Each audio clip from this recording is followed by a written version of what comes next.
میرے سامنے آتے رہے ہیں، سلیشیا سے تعلق تھا.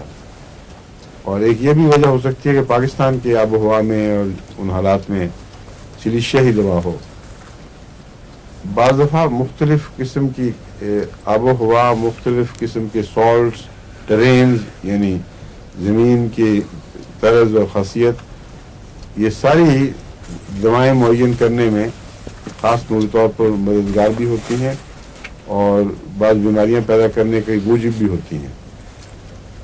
ایک دفعہ مہاجر کیمپ جو تھا افغان کا، اس میں ہمارے ساتھ ہمارے تعلقات ہوئے، ان کی بعض خدمت کا موقع ملا. تو ایک بیماری انہوں نے بتائی کہ شدید گردے کی تکلیف ہوتی ہے، پتھری پائی جاتی ہے اور کسی دوا سے آرام نہیں آتا. بربرس بھی دیتے رہے، دوسری دوائیں بھی ان کو ایلوپیتھی بھی ملی، لیکن وہ ڈیزالو نہیں کرتی تھی. تو اس پر میں نے سلیشیا ان کو دی، کیونکہ وہ پتھریلا علاقہ ہے اور مزاج بھی ایسا تھا جو مجھے خیال تھا کہ سلیشیا اس ماحول میں کام کرنے والی ہوگی.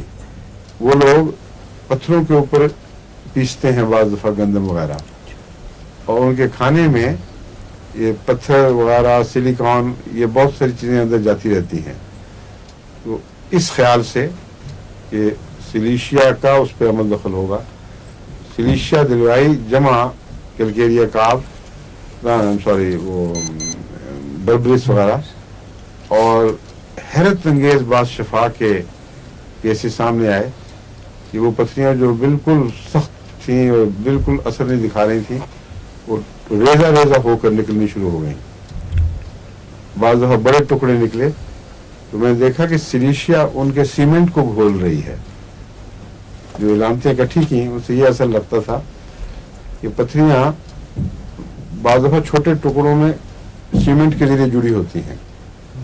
اس سیمنٹ کو حل کرنے میں سلیشیا نے بہت اہم کردار ادا کیا، لیکن بنیادی طور پر اس کا یہی کام تھا کہ فورن پریزنس، وہ وجود جس کا جسم میں داخل ہونے کا کوئی حق نہیں ہے، اس کو نکالنے کی کوشش کرتی ہے. لیکن کس طرح کرتی ہے ہمیں علم نہیں، لیکن اس معاملے میں نے دیکھا تھا کہ سلیشیا نے اس سیمنٹ کو گھلایا ہے. اور اس پہلو سے یہ ان علاقوں کی بھی دعا ہے جو تھری علاقے ہوں، راجپوتانہ وغیرہ، وہاں بھی سلیشیا کی پتھریاں بہت پائی جاتی ہیں.